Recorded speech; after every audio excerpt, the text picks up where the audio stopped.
अनुसूचित जाति कृषक प्रशिक्षण कार्यक्रम, किसान गोष्ठी एवं कृषि आदानों का वितरण हुआ।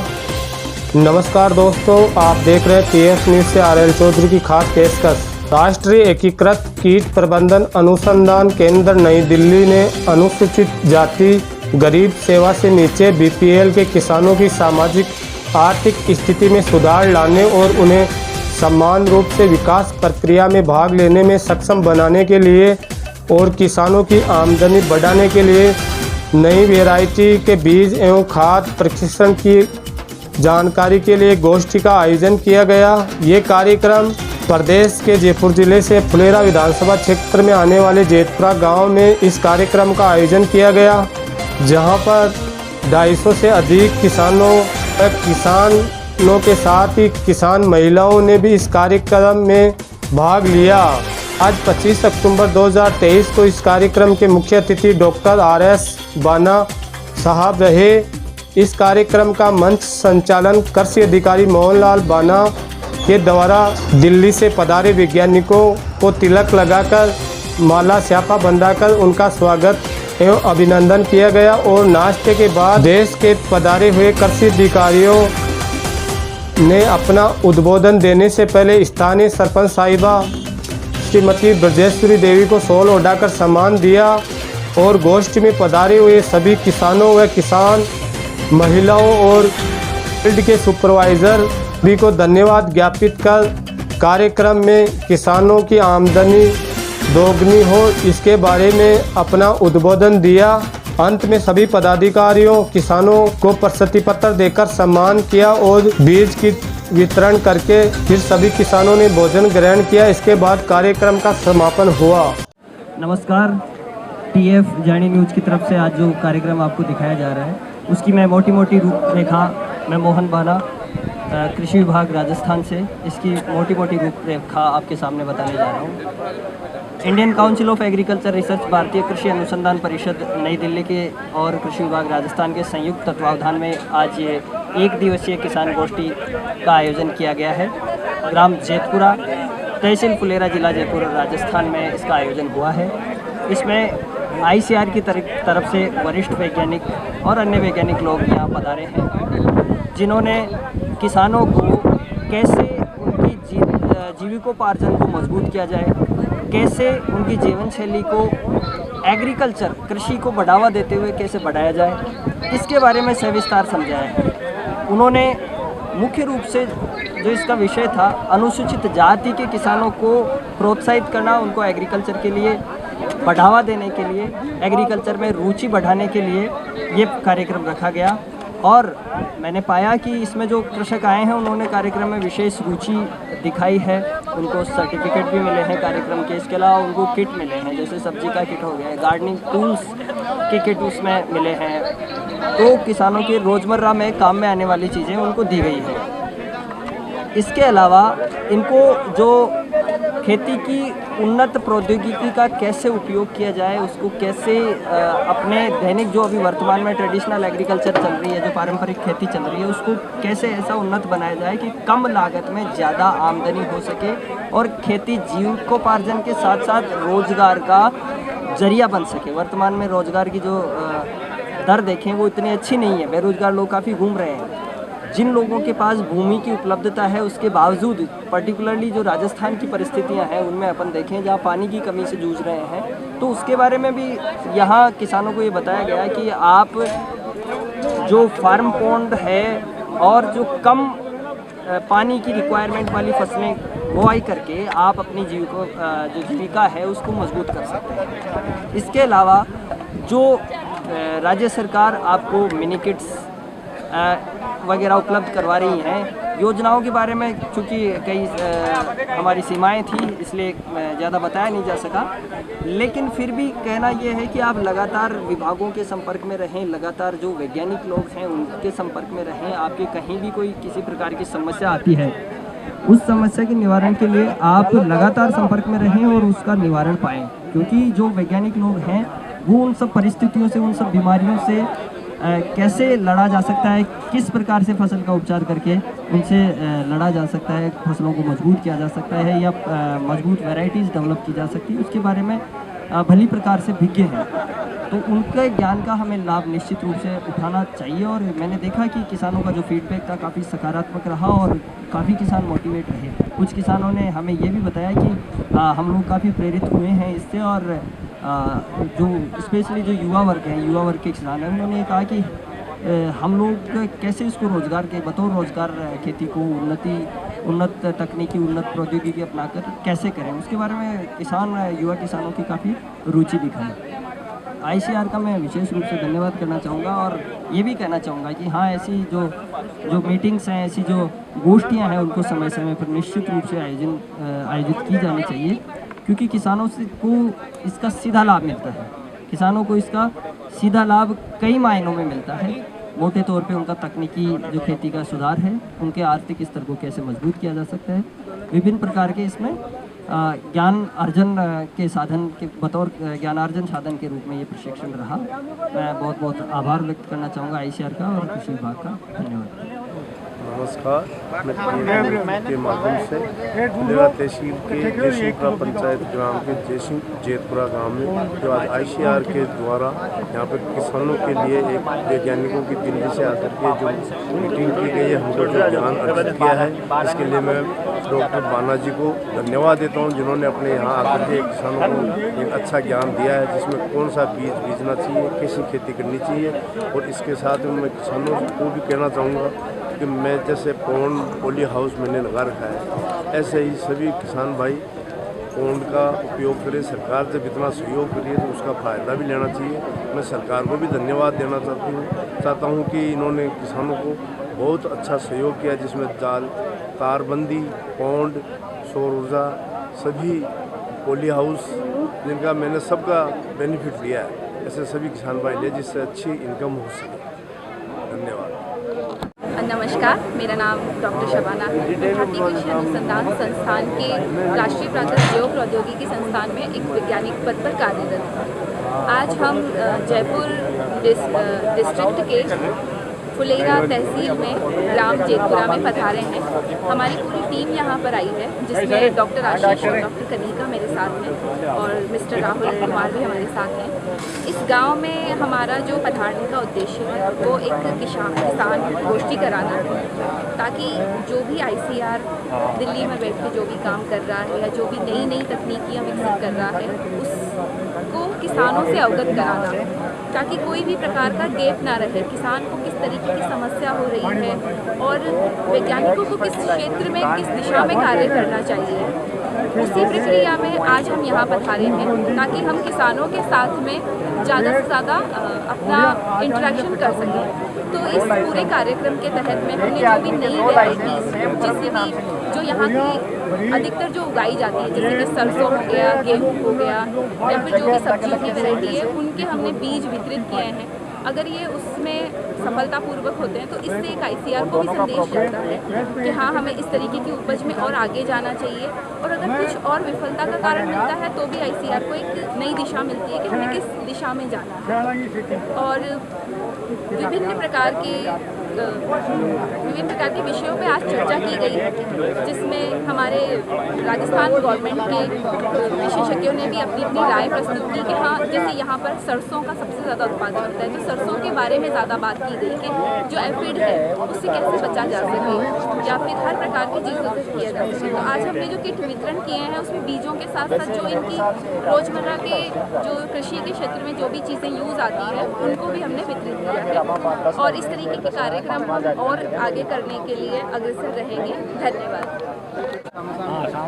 आज ग्राम फुलेरा करीब 250 किसान भाइयों को के लिए कृषि का उन्नत प्रशिक्षण आयोजित किया गया। यह प्रोग्राम भारतीय कृषि अनुसंधान परिषद, भारतीय जैव प्रौद्योगिकी संस्थान नई दिल्ली के तत्वावधान में संपन्न हुआ।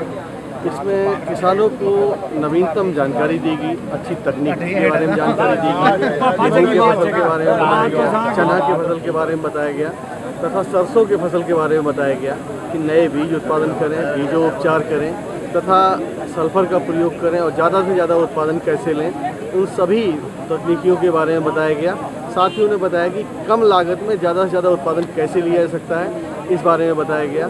और किसानों को जो मिनी किट है भारतीय कृषि अनुसंधान संस्थान की, और जो मिनी किट के अलावा इम्प्लीमेंट और कुछ मिनी किट राज्य सरकार की, वो सभी वितरित की गई ताकि किसान भाई ज़्यादा से ज़्यादा उनका उत्पादन ले सकें और अधिक लाभ प्राप्त कर सकें। इसमें किसानों के लिए विशेषकर बताया गया है कि बीजोपचार करें, भूमि उपचार करें और ज़्यादा से ज़्यादा कैसे उत्पादन लें, इन सभी के बारे में बताया गया। यह प्रोग्राम भारतीय कृषि जैव प्रौद्योगिकी संस्थान नई दिल्ली के द्वारा आयोजित किया गया, जिसमें कि सभी किसान को लाभान्वित किया गया। आज जेतपुरा गांव में आईसीआर के तत्वावधान में एक कृषक गोष्ठी का आयोजन किया गया। इस कृषक गोष्ठी में आईसीआर से पधारे हुए विभिन्न वैज्ञानिकों के साथ ही राज्य सरकार के विभिन्न अधिकारियों और जो प्रगतिशील किसान हैं उनके द्वारा भाग लिया गया। ये जो कार्यशाला है, ये जो गोष्ठी रखी है, इस गोष्ठी का मुख्य उद्देश्य है कि वैज्ञानिक और किसानों के बीच में जो गैप आ रहा है उस गैप को पलटा जाए और किसानों की आय में किस तरीके से इजाफा किया जा सकता है, उन पे काफ़ी फैमिलियर डिस्कशन हुआ। किसानों ने भी कुछ प्रश्न पूछे, उनका भी वैज्ञानिकों की टीम के द्वारा सजेशन दिया गया और संवाद के अंत में आईसीआर ने किसानों को लाभान्वित किया, जिसमें एक किट दिया गया जिसमें सब्जियों की किचन गार्डनिंग के लिए सब्जियों का एक मेगा पैकेट दिया गया, जिससे किसान अपने स्वयं के खेत पे अपने घर पे लगी हुई सब्जी पैदा करके स्वयं खाएं, उत्पादन बढ़ाएं और जो रबी की फसलें हैं उनमें जो नई नई वैरायटीज़ है, नई नई किस्में हैं, उनके बारे में विस्तार से वैज्ञानिकों ने किसानों के साथ में चर्चा की है। ये चर्चा काफ़ी हद तक मुझे लगता है कि कृषि के क्षेत्र में मील का पत्थर साबित होगी। यहाँ के किसान लाभान्वित होंगे और आगे भी इस तरह के कार्यक्रमों का आयोजन और अन्य पंचायत समिति में भी किए जाने तो अनुरोध किया गया है। बहुत बहुत धन्यवाद। सबसे बड़े संस्थान कृषि संस्थान से पधारे हुए वरिष्ठ वैज्ञानिकगण, सहायक निदेशक महोदय पीसी वर्मा जी और मेरे साथी मोहन जी बाना, पधारे हुए फार्मर, सबका स्वागत है। मैंने अमरा सुंडा। मैं अभी जैसे आपने सबने सुना जो रबी की क्रॉप्स है उनके बारे में सबने जानकारी दी। इनके अलावा कुछ मेरा पर्सनल एक्सपीरियंस है जो मैं घर पे कर रहा हूँ खेती। देखो, एक छोटी सी बात मैं बताना चाहूँगा कि अपन फार्मर फैमिली में जो बिलोंग करते हैं ना, वो मध्यम फैमिली है, पैसा ज़्यादा नहीं है, रिसोर्सेज कम है, उससे अपन विकसित हुए हैं, बड़े हैं, बढ़ रहे हैं। तो मैंने ये देखा कि पहले मैंने छोटी सी एजुकेशन की बात करूँ, शिक्षा में मैंने जैसे ही बीएससी एमएससी किया तो मुझे ये पता लगा कि गांव के बच्चों के लिए कोई भी मान लो गाइड वगैरह या बुक्स वो इजी भाषा में अवेलेबल नहीं है। और मैंने छोटा छोटा प्रयास किया, मेरा इंग्लिश ज़्यादा अच्छा नहीं था, वो ऐसी छोटा सा प्रयास से किताब ऐसी बनी पूरे इंडिया में। जैसे ये बोस वरिष्ठ वैज्ञानिक है, वो बढ़ाई कर रहे थे IRI में आपकी अच्छी किताब चलती है। वैसे मैं तमिलनाडु गया हूँ, महाराष्ट्र भी गया हूँ, वहाँ पर कर्नाटक गया हूँ, वहाँ पर भी ऐसी बढ़ाई हो रही है। तो मुझे बिलीव नहीं होता कि छोटा छोटा काम किया वो भी इतना महान हो गया, बड़ा हो गया। उसके बाद में जब कोविड आया उसमें मैंने 2-3 बुक हिंदी में भी किया, वो भी प्रसिद्ध हो रहा है यूपी और बिहार और MP में। फिर बाद में मैं छोटा एक्सपीरियंस इसलिए बता रहा हूँ कि मैं जैसलमेर में था पहले 2016 से लेकर 2019 तक मैं जैसलमेर में सबसे अधिकारी था। जैसे जयपुर आया, मेरी जमीन थी खुद की 35 बीघा, वहाँ पानी नहीं था। तो ये फार्म पॉन्ड का कंसेप्ट पिछले 4-5 साल से ही बड़ा है। तो मैंने विभाग में रहते हुए मैंने सोचा डेमोन्स्ट्रेशन के तौर पे अपने को खुद का काम करना चाहिए। तो मैंने सबसे पहले 2019 में एक फार्म पॉन्ड बनाया, 1 साल बाद में 2 बनाया। अभी वर्तमान में मेरे पास 4 फार्म पॉन्ड है, जिसमें 2 1-1 बीघा के हैं। 4 फार्म पॉन्ड में मेरे पास 35 बीघा खुद की है और 35 बीघा में पड़ोसी की रेंट पे ले रखा हूँ और आराम से 12-13 लाख रुपए एक सीजन में नेट प्रॉफिट कमा रहा हूँ। इस बार भी मेरे पास 52 बीघा मूंगफली थी और विभाग की एक अच्छी वैरायटी है RG 578। RG 578 की खासियत ये थी, मैंने 2-3 साल लगा के देख ली 3-4 वैरायटी, जिसमें RG 510 भी थी, HG 69 भी थी, GG 210 और RG 578। 578 में क्या जो घोड़े आते हैं ना वो भारी रहते हैं, मोटे आते हैं, ऑयल कंटेंट ज्यादा रहता है। तो एक बोरी जो सामान्यतः आप 40 से 42 किलो की मानते हो, उसमें 52 किलो तक वजन रहा। तो उसका क्या मार्केट में जो मंडी भाव था सामान्यतः 2 साल में देख रहा हूँ 6200 से 6500 था। तो मेरी मूंगफली 7000 से नीचे गई नहीं। इस बार अभी सीड प्रोडक्शन वाले लाडनू और बीकानेर तक के मेरे संपर्क में आ रहे हैं कि साहब आपकी 578 पूरी दे दो। बरसात का अभाव था, आप सबको पता है, 1.5 महीने वर्षा नहीं हुई। मेरे फार्म पॉन्ड वो लाइफ सेविंग इरिगेशन का काम किया उन्होंने और मेरे 300 कुंटल मूंगफली होती 578 50 बीघा में। अभी भी 180 या 190 कुंटल मूंगफली मेरे पास पड़ी है और उसका 8000 तक का भाव लगा गए। एज ए सीड प्रोडक्शन मैंने काम किया साफ सुथरा, तो मैं सोच रहा हूँ कि बीज के हिसाब से 8,500 मिलना चाहिए। तो ये बातें मैं इसलिए बता रहा हूँ कि अपन किसान का बेटा खेती में ध्यान दिया तो खेती में भी अर्निंग आई है, लिटरेचर पे ध्यान दिया उससे भी अर्निंग आ रही है, विभाग में ठीक ठाक पद है कृषि अधिकारी का तो उससे भी रेस्पेक्टफुल पद अपने को मिला हुआ है। तो मैं कहना ये चाह रहा हूँ कि जो भी काम है जैसे खेती का है, आप उसको एज ए बिजनेस या एंटरप्रेन्योर की तरह काम करो, टाइम पास के लिए नहीं। वो प्रॉफिट देगी, खेती को आगे चल के बिजनेस की तरह ट्रीट करना ही पड़ेगा। इसके लिए आप अपने बच्चों को कृषि में भी डालो। हर फैमिली से एक बच्चा ग्रेजुएट होना चाहिए एग्रीकल्चर से, ताकि बेसिक्स जान पाए क्या डालना क्या नहीं डालना है उसमें। जैसे इनपुट की दुकान पे अपन जाते हैं तो वहाँ बीज खाद या कोई दवा लेते हैं, उनके साथ में अपने को बहुत सारे एसोसिएट्स थमा देता है। तो उसमें जैसे चाहे वो हुमिक एसिड हो, गंजाइम हो या और भी ऐसे कंटेंट है जो अपने काम के नहीं है, लेकिन वो दे देता है कि इससे बढ़वार अच्छी होगी, फूल ज़्यादा आएंगे, फल ज़्यादा आएंगे। फूल और फल तो तब ज़्यादा आएंगे जब उसमें ऑर्गेनिक कंटेंट मर्दा में अच्छा है, जो गोबर का खाद है वो सड़ा गला है, प्रॉपर डाला हुआ है। उनके बाद में तिलहन और दलहन फसल है तो उसमें डालना था जिप्सम और एसएसपी, आप डाल रहे हो यूरिया और डीएपी, तो उसमें प्रोडक्शन कम बैठ रहा है। एक पर्सनल अनुभव है, जैसे सरसों, मैं अभी रबी में पानी कम है तो मैं सरसों और इसबगोल की खेती कर रहा हूँ। मैंने पिछली बार 10 बीघा में इसबगोल लगाया था, 4 लाख का हो गया, 19 कुंटल इसबगोल हुआ, 5,500 का भाव गया। इस बार मैं 30 बीघा में लगा रहा हूँ रेंट पे लेके। तो मैं इसमें ये है परिवार की संपूर्ण पोषण सुरक्षा के लिए। आपके घर का पानी वेस्ट जाता है, बहकर चला जाता है, नुकसान हो जाता है, तो आप वहीं पे कहीं जहाँ पे जाता है उसमें भी क्यारी बनाकर ये सारी सब्जियां लगा लेंगे।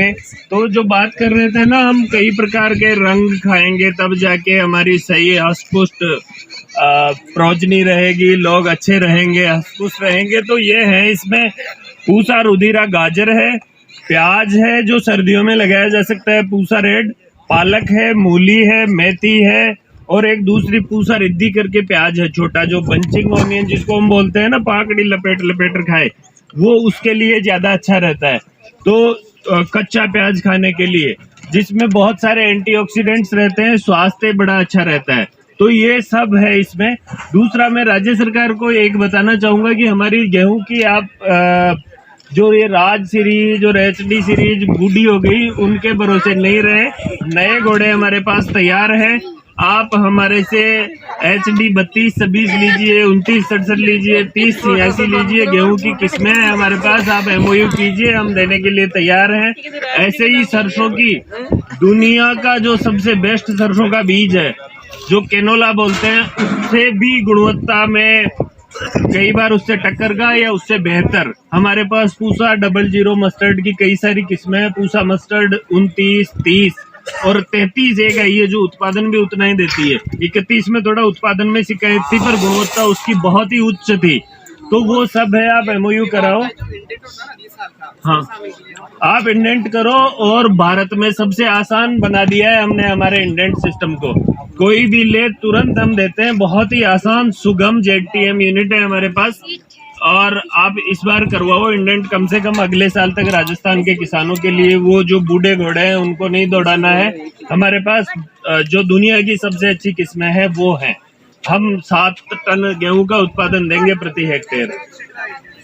हाँ, आप इंडेंट के लिए प्रपोज कीजिए। और ये किट ये किट भी आप राज्य सरकार के, मतलब कंपनी का प्रचार आपका फायदा, तो मैं राज्य सरकार को हमारा प्रचार भी कर रहा हूँ। किट हम 100 रुपये में बेचते हैं, आप हमारे से खरीदो, इसका बीज आप उत्पादन करो। ये भी सब्जियों का भी बहुत अच्छा बीज है, विशेषकर वेजिटेबल गार्डन के लिए। इसी के साथ मैं जो सर्टिफिकेट बांटने के लिए अनुरोध करना चाहूँगा, जो हमारे कृषि विभाग से हैं। सबसे पहले मैं आग्रह करूंगा संतोष जाट जी से, जो आए और सर्टिफिकेट ग्रहण करें। उन्होंने काफ़ी मेहनत करी है। संतोष जी, उनको बुला लो। सुमन जी, सुनीता चौधरी, सोनम जी, रंजना, जितेंद्र, चेतन प्रकाश।